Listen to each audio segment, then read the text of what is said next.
강강물 함경용수 산약산계나무 장지에 비로단 낮은 법신 신재 살건보다나 산문이 그래 구천년대생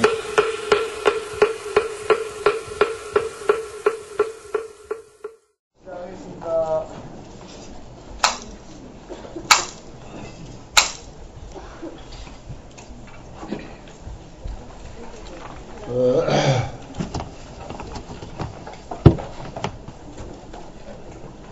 부처님께서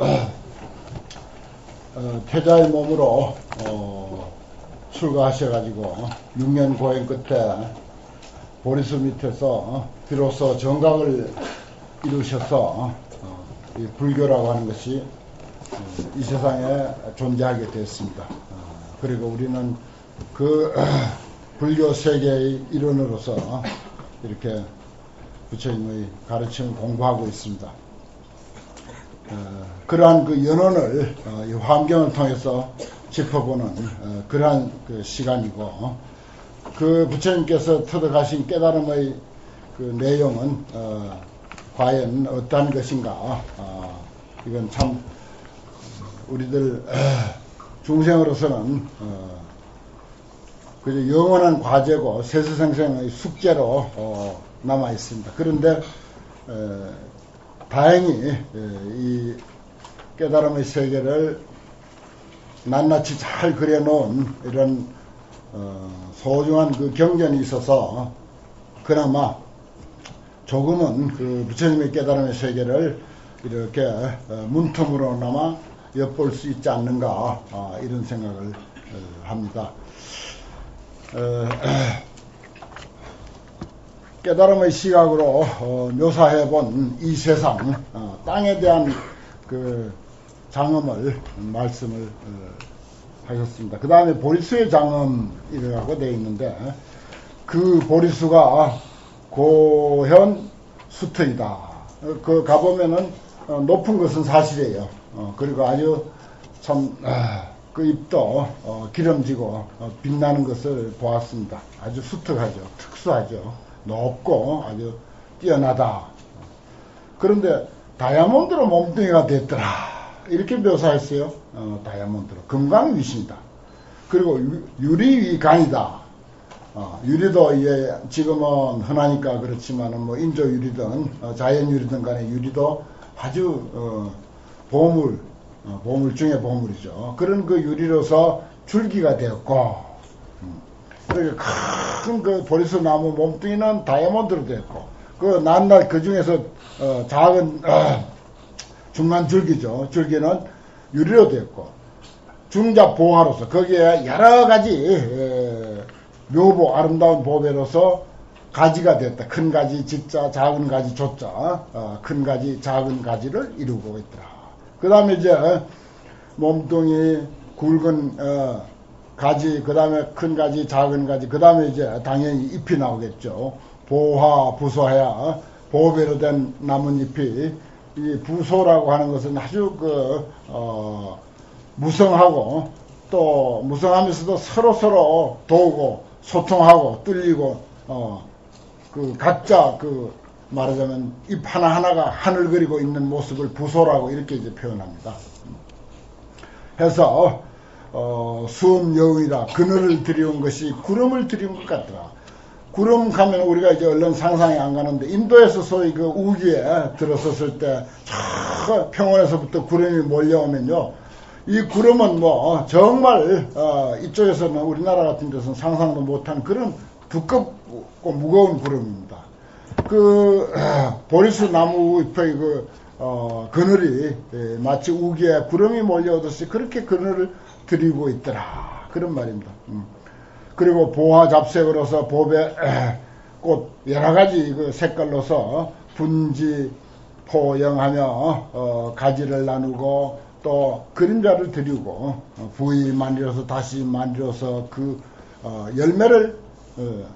열매가 되어 있고, 하암휘 발염이라 그 열매에는 또 아주 빛을 머금고 있어. 그래서 그 머금고 있는 빛에서 큰 빛이 반짝반짝 화사하게 빛나는 거예요. 참 이런 것을 우리가 어떤 마음으로 여기에 근접해서 이해할 수 있을는지. 여화 간절이요. 그 과일하고 열매하고 꽃하고 사이사이에 이렇게 여화 간절이라고 하는 것은 꽃과 그 열매가 사이사이에 이렇게 그 배열이 잘 되어 있는 그런 모습을 이야기합니다.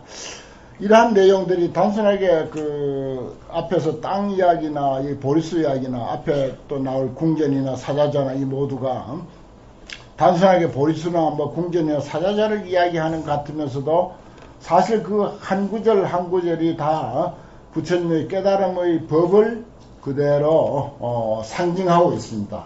그런 것을 이제 일일이 다 구절 구절마다 다 맞춰서 말씀드리기로 하면은 정말 이건 뭐 끝이 없기 때문에 그런 것은 이제 생략하고 일단 부처님의 깨달음의 내용이 너무나도 깊고 높고 풍부하기 때문에 그 풍부한 깨달음의 내용을 보리수에 빗대어 가지고 보리수를 묘사하면서 거기에 상징적으로 표현한 것이다. 이렇게 이해하면 돼요. 보리수뿐만 아니라 궁전도 마찬가지입니다. 기수주원의 그 나무 둘레에 하한방 광명하고 또 빛이 촥 이렇게 비치는 거예요. 그 광명 가운데서는 우마니보 하면 마니보배가 그냥 비내듯이 쏟아지고 있어요. 그 광명에서 그냥 쏟아지고 있는 거죠. 그리고 그 비내듯이 쏟아지는 마니보배 안에는 유제 보살호대 여러 보살들이 그 보배 안에 있는 거예요. 그런데 그 대중들은 구름처럼 많아. 꽉 찼어, 보살이. 광명 속에 보살이 구름처럼 꽉 찼다. 구시출해라. 동시에 뭐 한 사람 한 사람 줄 맞춰서 나오는 것도 아니고 동시에 그냥 출현해야 한다.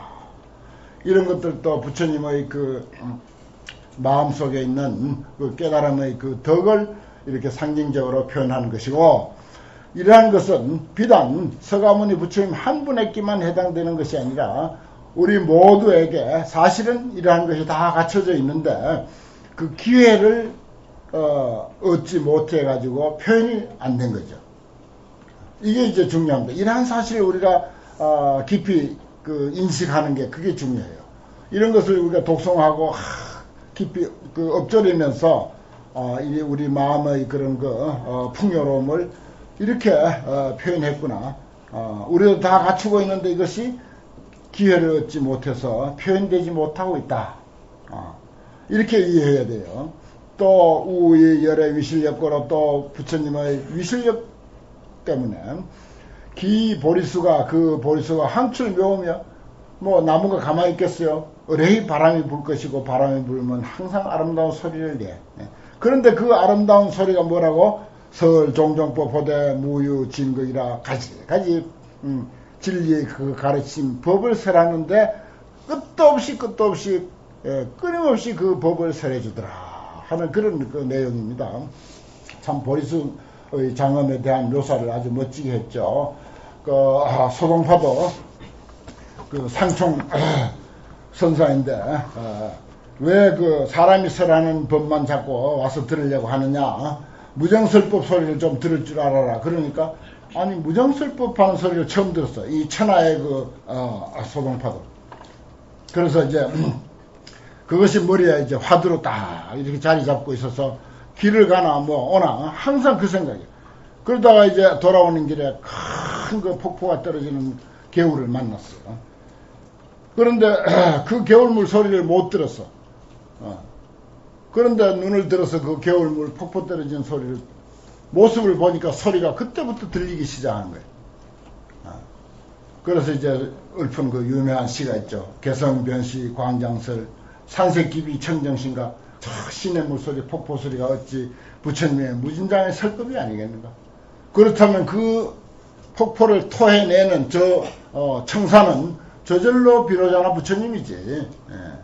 절로 비로자나 부처님이고 비로자나 부처님이니까 그 폭포를 통해서 무진설법을 토해내는 거다. 야래 84,000개 아니 타일여하거사인가. 하루 종일 폭포수가 떨어지면서 경험을 내는데 하루 동안 설한 게 84,000개성이야. 그 도리를 타일에 누구에게 이해시킬 것인가? 누구에게 이 이치를 이야기해 줄 수 있겠는가 하는 그런 그 아주 그 소동파의 그 오도성 아주 멋진 개성이 생각이 나죠. 여기도 보십시오. 그 보리수가 항상 아름다운 소리를 내는데 설 종종법이라 가지가지 법을 설해서 끝없이 소리를 내더라 하는 그런 그 보리수의 장엄입니다. 언제 그 부다가야 부처님이 그 깨달으신 그 금강보좌 옆에 있는 보리수에 가서 이러한 그 종종법 미묘 설법을 우리가 들어야 할 줄 압니다. 그 다음 궁전의 장엄입니다. 열애 소처 궁전 누각이 그 사실 부처님이 깨달음을 얻었을 때 내 눈으로 보면은 뭐 저희 그 중생의 안목으로 보면 궁전도 없고 누각도 없고 그저 그 풀 깔고 앉았는데 풀도 이미 말라서 비틀어졌고 그저 딱딱한 그 바위 아마 되게 그 불편했을 거예요. 그러한 상황인데 탁 깨닫고 나니까 어떻게 그대로가 궁전 누각이야. 그런데 광박음녀라 그랬어요. 아주 좁은 것이 아니라 넓고 아주 아름답게 화려하게 장엄이 잘 됐더라. 그리고 충변 시방이요. 온 시방에 꽉 차서 그러니까 세상 전체가 바로 내가 사는 궁전이요. 내가 사는 누각이더라. 어디 뭐 따로 내 집이고 어느 따로 내 절이고 내 방이고 그게 아니라는 것입니다. 이미 나와 세상은 한 몸이야. 나와 세상은 한 몸이야. 천지는 여하일체 하늘과 땅은 나로 더불어 한 몸이야. 깨달음의 안목에서 보면 그냥 순식간에 그렇게 되니까 충변시방 그랬습니다. 그리고 중색 만이지 소 집성이라 그 궁전 누각은 온갖 아름다운 만이보배로서 만들어져 있더라. 종종보화로서 이위음식이야. 거기다가 또 온갖 아름다운 보배 꽃으로다가 잘 장엄을 했으며 제 장엄구가 여러가지 그 가운데 또 장엄구들이 유광여운이라 빛을 발하고 있는데 구름처럼 그냥 빛을 쏟아내고 있더라. 좋은 궁전관으로 궁전 사이로부터 최영 성당이라 그림자를 모아가지고 깃대를 이루었다. 이게 이제 뭐 요즘 3D 기술이라든지 뭐 홀로그램 기술이라든지 이런 것들이 바로 이러한 내용입니다. 그림자를 모아가지고 그 궁전 사이에서 나오는 그림자를 모아가지고 하나의 깃대를 모았어. 내가 홀로그램이라는 거 그거 처음 봤을 때 분명히 내가 걸어가고 있고 내가 이렇게 손을 움직이고 하는 것을 바로 눈앞에 이렇게 보여주는 거야. 내가 손을 이렇게 만지는데 꼭 사실같이 보이는데 만져지지가 않는 거야. 그건 텅 빈 공간에 그렇게 보일 뿐이야. 이대로야 취영 성당에 그림자를 모아가지고 깃대를 이루고 있어. 어떤 한 공간에 사실처럼 그런 모습을 보이고 있다 이거예요. 요즘 그 기술이 여기에 거의 준하고 있습니다.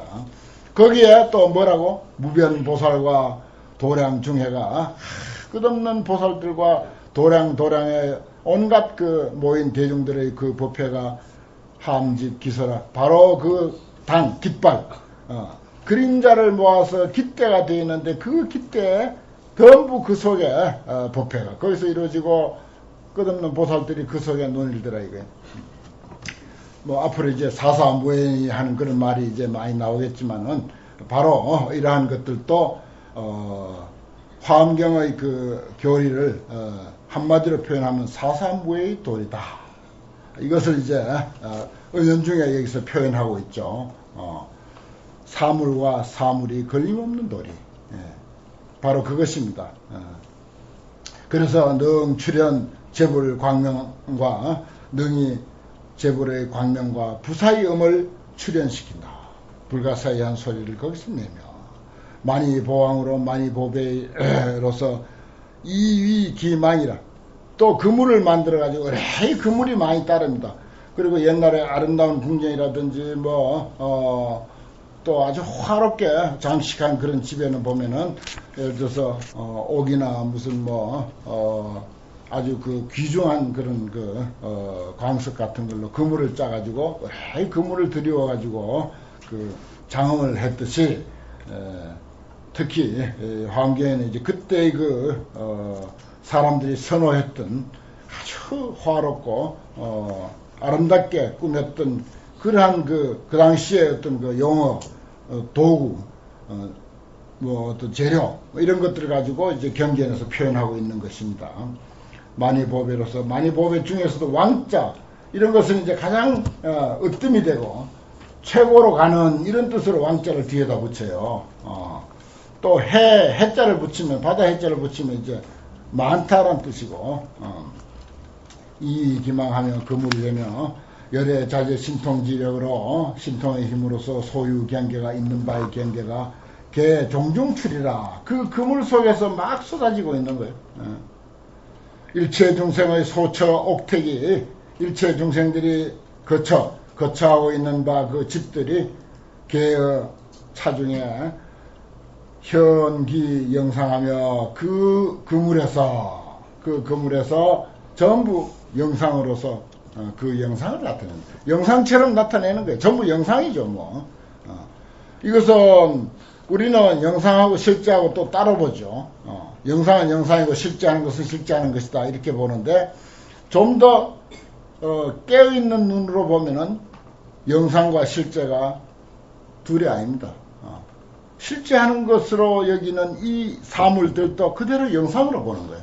그대로 영상으로. 영상이지 이렇게 실제하는 게 아니라는 것입니다. 그렇게 이제 보기도 합니다. 우의 불실력 소가로서 부처님의 실력의 가피한 바로서 일념 사이에 실포법계라. 그 그물이 한순간에 온 법계를 다 이렇게 뒤덮었다. 근데 그 뒤덮은 거기에는 중생들이 사는 곳도 그 영상에 다 나타나고 온갖 것이 그 중에 다 나타나는 그런 모습을 여기서 이야기하고 있습니다. 이것이 이제 궁전의 그 장엄을 이렇게 이야기하고 있는데 이것도 역시 은근히 부처님께서 깨달으신 그 깨달음의 내용에는 이와 같은 불가사의한 덕이 그 마음속에 포함되어 있고 이것은 또 우리가 정말 정직하게 말하면은 사람에게 이와 같이 불가사의한 덕이 다 내포되어 있다. 그런데 이것은 우리가 기회를 만나지 못해서 밖으로 표현하지 못할 뿐이다. 이제 어느 땐가 기회가 되면 우리의 그 마음속에 내재해 있는 그런 그 풍요로움과 그 덕이 다 이와 같이 그 묘사할 수 있을 정도로 이제 표현이 될 수가 있습니다. 그 다음에 이제 사자자의 장엄 그렇습니다. 이 사자자라고 하는 것도 뭐 언제 부처님이 깨닫고 나서 이 현실적으로 따지면 그렇습니다. 뭐 거기 저 7일간 그 앉아 있을 때도 기껏 그 옆에 있는 풀 뜯어가지고 깔고 앉았어요. 그런데 언제 무슨 사자자가 어디 있고 그렇습니까? 그렇지만은 깨달음의 시각으로 볼 때 우리가 처해 있는 그 자리가 비록 딱딱한 돌 위고 척박한 자갈 모래 위라 하더라도 정말 그 하나하나는 이렇게 소중하게 보인다. 이렇게 소중한 것이다. 다이아몬드라서 다이아몬드가 아니라 모래나 자갈 그대로가 사실은 다이아몬드처럼 소중한 것이다. 이 세상에 존재하는 그 모든 것은 그와 같다는 그런 그 안목입니다. 이게 이제 우리 눈에는 그래 안 비치지만은 정말 인생의 가치를 제대로 아는 사람의 눈에는 모든 이 세상에 널려 있는 그 모든 것들이 하나하나 그렇게 값지고 소중한 것으로 비춰지는 거죠. 그 사자자가 고강호묘라 높고 넓고 아주 아름답게 묘호라 아름답게 꾸며졌다. 만리로 받침대가 됐어. 만리구슬로 받침대가 됐고 연화로서 건물이 됐어.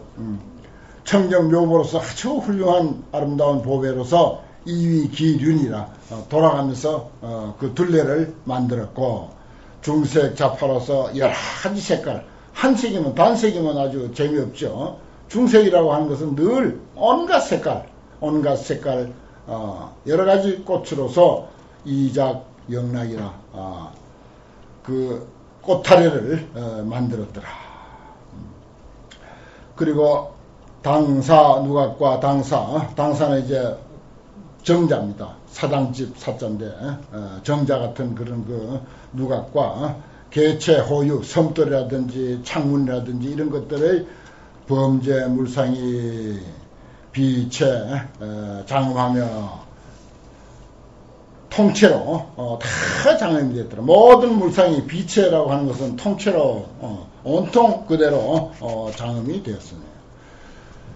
보수화 지화가 보배나무의 가지와 열매들이 주회 간열하며 두루두루 돌아가면서 사이사이에 그 가지마다 열매 있고 열매마다 가지가 있고 이렇게 사이사이에 정말 조화롭게 아름답게 꾸며져 있고 많이 광운이 만리로 된 그 빛이 호상조요하며 서로 비치고 비치며 시방제불이 화현 주옥에 나타낸 바 그 주옥의 일체 보살의 개중 묘보가 그 일체 모든 부처님이 나타낸 그런 그 구슬에 또 보살들이 개중에서 묘보가 그 실방 광명이요. 다 광명을 놓고 있어.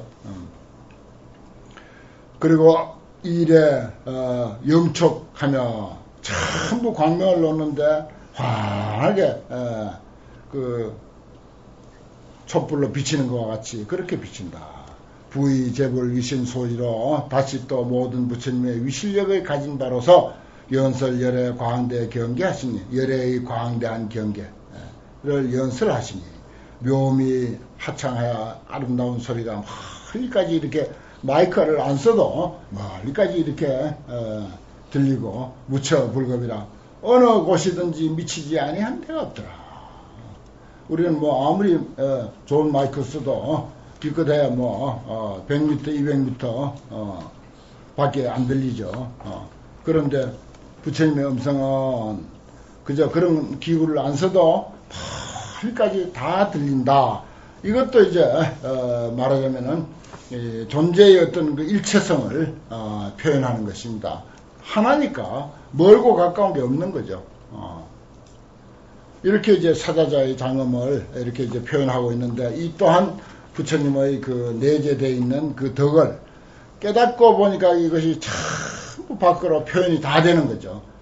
표현이 다 되고 우리는 단 소유하고 있으면서 표현이 아직 될 기회를 잡지 못했다 하는 그런 뜻으로 늘 우리에게 연관시켜서 생각해야 됩니다.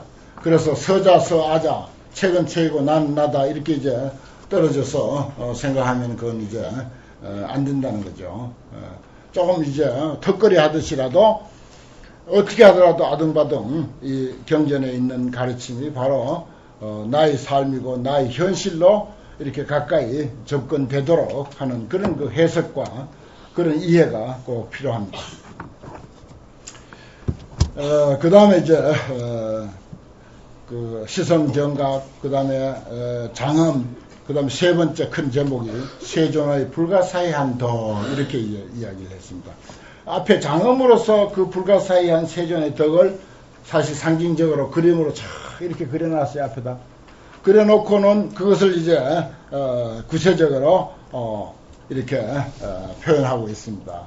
덕의 근본이라 그랬어요. 그 부처님의 세계, 뭐 불교의 세계라 해도 좋고 부처님의 세계라고 해도 좋고 또 우리가 뭐 아무리 경전을 통해서 부처님의 세계를 다 이해한다 손치더라도 부처님도 아직도 설하지 못한 것, 표현하지 못한 게 많을 것이고 정말 우리가 뭐 마음에 어떤 그 문제를 가지고 있으면 아무리 말을 잘한다 하더라도 어떻게 다 표현합니까? 표현 안 되잖아요. 사실 우리 그 마음의 어떤 감정도 좋고 느낌 봐도 좋고 그것을 제대로 표현 못합니다. 하물며 부처님이 정말 우리 인간의 마음을 끝까지 깨달았신 그 밑바닥까지 철저히 깨달아서 밝혀낸 그분의 어떤 그 세계를 어떻게 다 표현하겠습니까? 표현이 안 되는 거죠. 할 수 있는 데까지 한다고 이제 그래도 가장 잘한 것이 화엄경입니다. 참 깨달음의 세계를 잘 표현한 것이 환경이죠.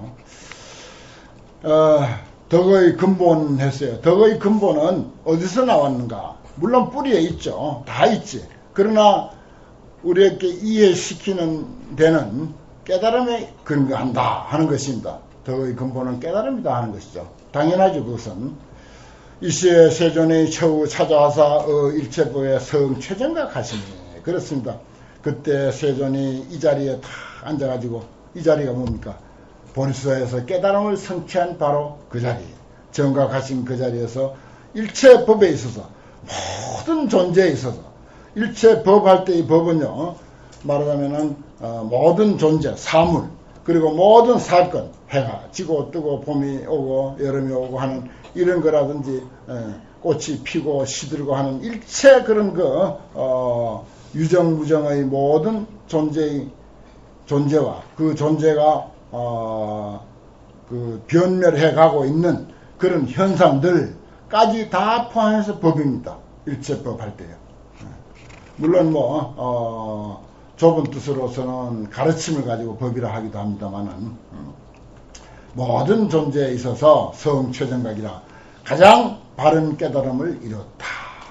그랬어요. 저 앞에서는 뭐라고? 시성정각 했는데 그 시성정각을 여기서 한 번 더 표현하죠. 최정각이라 그랬어요. 그냥 정각이 아니고 가장 바른 깨달음을 이렇게 한 번 더 수식하면서 정각을 힘주어 설명하고 있습니다. 그 이하는 그 정각의 내용을 이제 쭉 말할 수 있는 데까지 이제 언급하려고 하는 그런 것입니다. 그래서 위선 그 사람 마음은 어떠냐?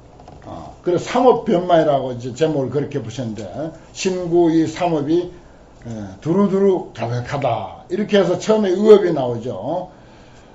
집 삼세하야 실계 평등이라 그렇게 했어요.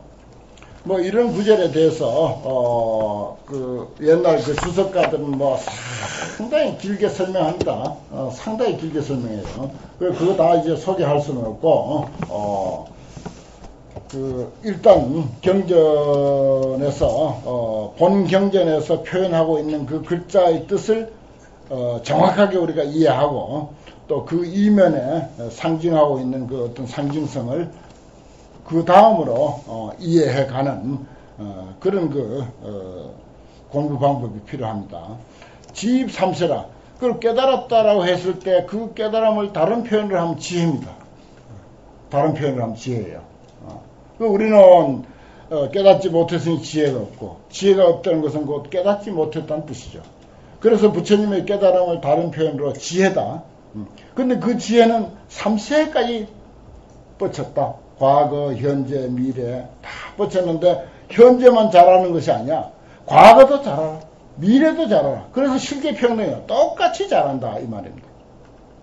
부처님의 깨달음의 지혜는 이제 자꾸 이제 붙겠죠. 부처님의 가장 바른 깨달음의 지혜는 과거, 현재, 미래 어디 한 구석도 부족하거나 막힘이 없이 평등하게 환하게 꿰뚫고 있다. 그 다음에 신업입니다. 기신이 충만 일체 세간하시다. 그 몸은 일체 세간에 충만하시다. 그 몸이 뭡니까? 몸뚱이가 아니에요. 물론 몸뚱이도 다 포함해서 법신입니다.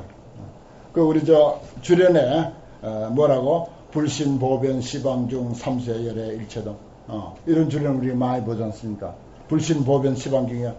부처의 몸이라고 하는 것은, 진리의 몸이라고 하는 것은, 법의 몸이라고 하는 것은 온 시방에 꽉 차 있다. 온 시방에 꽉 차 있다.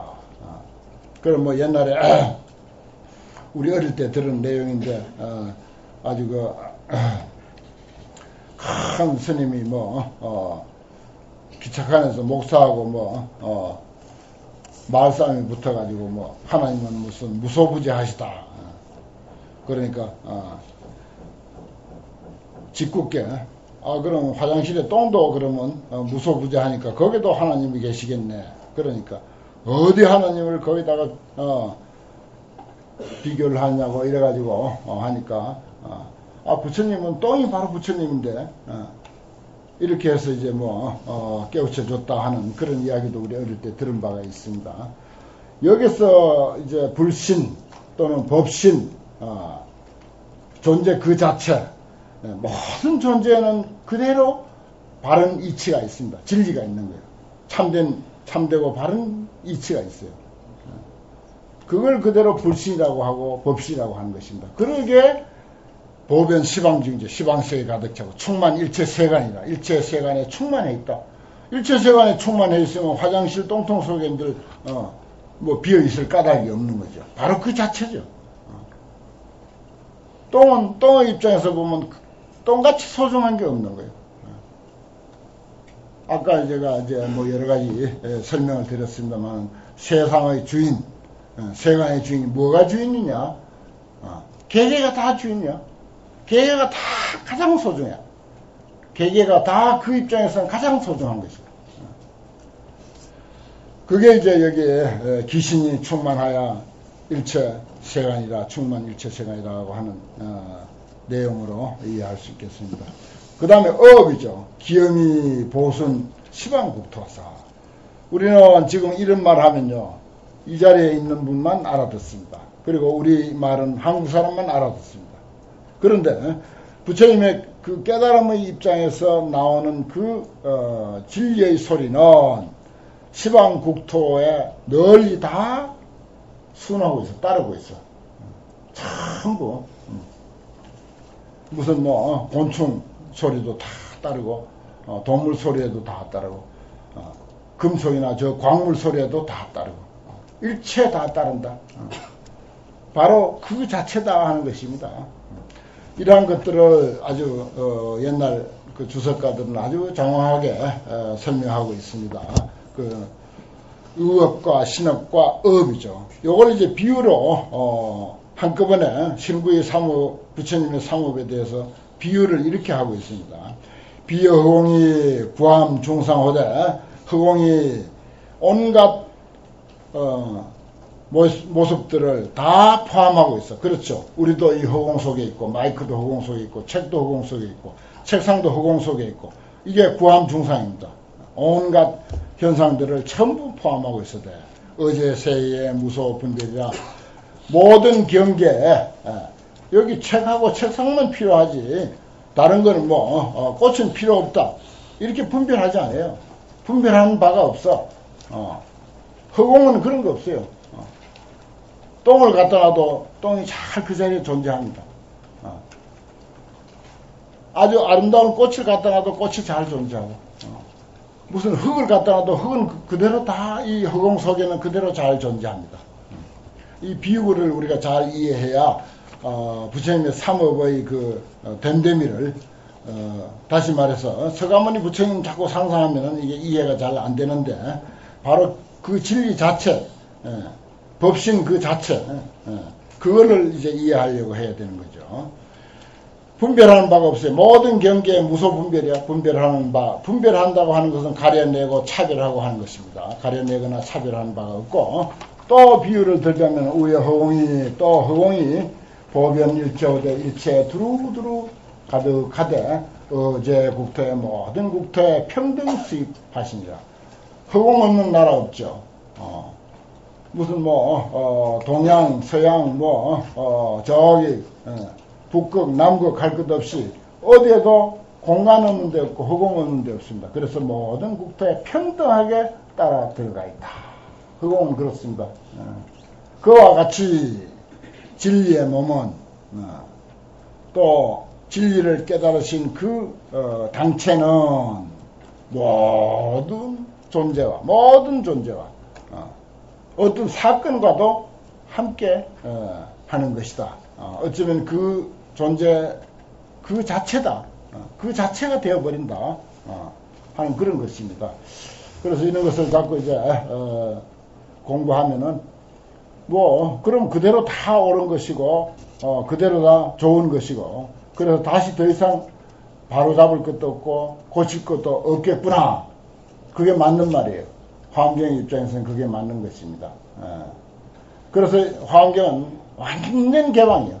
완전 자유고 완전 해탈이고 완전 개방이야. 어떤 조건도 없어.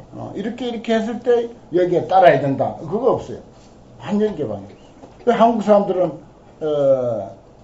각각당 보채 좋아하는 것도 이 화엄경의 어떤 그 성질하고도 좀 닮았어요. 보면. 그 중국 사람들은 능경하고 원각경을 좋아해요. 먼 데가 컴컴하고 가려지고 우멍한 데가 있는 거예요. 그건 비밀이 많거든요. 일본 사람들은요 종합적입니다. 그 법화경을 좋아하는 거예요. 진리를 종합적으로 총정리하다시피 했거든요. 그 화엄경은 진리의 순수성을, 진리 그 자체의 순수성을 아주 남김없이 표현한 것입니다. 순수성을. 그 진리는 또 순수하기만 한 것이 아니라 종합적이기도 해요. 그래서 법화경은 종합적으로 표현했다. 그러니까 그 사람들은 단체가 잘 되잖아요. 단체가 잘 되는 거예요. 그 우리나라 사람들은 단체가 안 되는 거예요. 우리나라 사람 한 사람이 일본 사람 세 사람 이기지만은 일본 사람 한 사람이 우리나라 사람 세 사람 이겼다. 왜냐? 개인으로 따지면 상대하면 못 이겨. 누구도 못 이겨. 1대1로 하면. 근데 뭉쳤다 하면 이건 막 깨지니까 우리나라 사람. 두 사람 뭉쳐도 깨지고 세 사람 뭉치면 더 깨지고. 그러니까 이제 어디 나라에서도 그렇다잖아요. 한국 가게가 하나 들어오면 아이고 죽었다 이런. 거기에 한국 가게가 하나 더 들어오면 아이고 살았다 이런데 그 다음에 한국 가게가 3개 늘어나지. 어떤 거리에 외국에서 3개가 됐다 하면은 이건 이제 눈 감고 있어도 장사된다 이렇게 보면. 그 한국 사람은 어떤 그 특수성이, 성격의 특수성이 그런 게 있는데 이 화엄경의 성격하고 상당히 닮았습니다. 그래서 화엄경을 좋아했어요. 신라 때 화엄경이 들어오면서부터 우리 민족의 정세는 이거구나 하고 딱 좋아해요. 지금까지 끊임없이 화엄경 하고 있는 이유가 거기에 있습니다. 그런 성질을 또 우리가 좀 이렇게 연관시켜서 생각하면은 화엄경 공부가 훨씬 생명력을 갖지 않을까 하는 생각이 들어요. 그 다음에 이제 위세라고 했는데 위세신, 복덕신 이런 표현도 합니다. 부처님의 위세는 어떤 것인가? 신앙, 변좌, 일체 도량하서 몸은 항상 일체 도량에 두루두루 다 앉아있다. 그럼 여기도 앉아있고 보리수에도 앉아있고 시간과 공간을 초월해서 다 앉아계셔. 보살 중중에 보살의 대중 가운데서 그 위광이 혁혁해. 그 위광이 아주 빛나고 빛나. 그렇죠. 아무리 훌륭한 보살이 많이 있다더라도 거기에 부처님이 탁 한 분 앉아있다면 마치 저 많고 많은 별 가운데 환하게 밝은 보름달과 같죠. 이게 이제 참 부처님의 덕을 표현한 내용입니다. 위광혁혁이라. 요 일륜출에 조명 세간하시니라, 세계하시니라. 마치 태양이 탁 이렇게 솟아오르면은 세계를 환하게 밝게 비치는 것 같다. 여기 이제 요 일륜출에 했으니까 화엄경은 이제 깨닫고 나서 바로 깨달음의 내용을 설한 것이라서 깨달음의 세계에서 가장 높은 것이다. 그래서 선조고사이다. 먼저 태양이 뜰 때 높은 산을 가장 높은 봉우리를 비추는 것 같이 그렇게 가장 높은 경지를 설명하는 것이다 해서 선조고사님 그러죠. 그 법화경은 후조고사이다. 마지막에 설하신 것이니까 마지막 또 해가 질 때 또 가장 높은 봉우리를 비추고 넘어가듯이 그래서 후조고산 이런 표현도 씁니다. 이 대목에 이제 그 옛날 주석가들이 이제 그런 표현도 썼었어요. 그 다음에 복덕신의 입장에서 부처님을 삼세 소행 중복대해가 과거 현재 미래 삼세 행하신 바 온갖 복의 대해가 실이 청정하시며 우리는 하루 공부하고 한 달 내에 놀고 하루 1시간 공부하고 나머지 23시간 그저 놀고 이제 그러는데 부처님은 그러지 않았다는 거. 삼세 소행 중복 대해 그랬어요.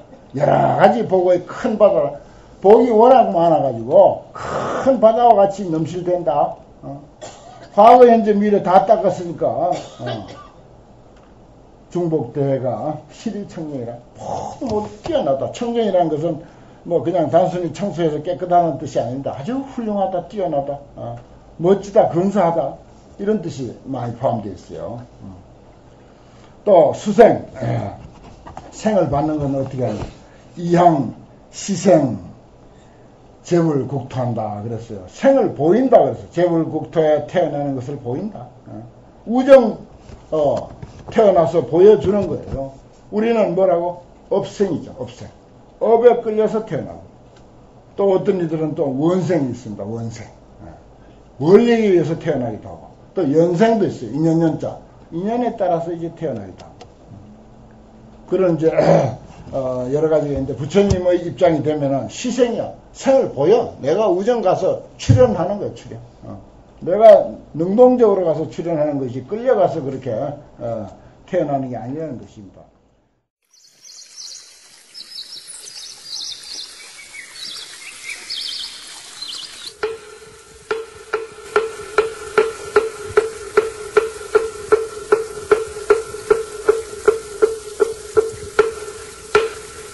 방광불 흠경용수 산략산계나 장수교에 비로단 낮은 법신 현재 살검노다나 삼문이 교래 구천년대생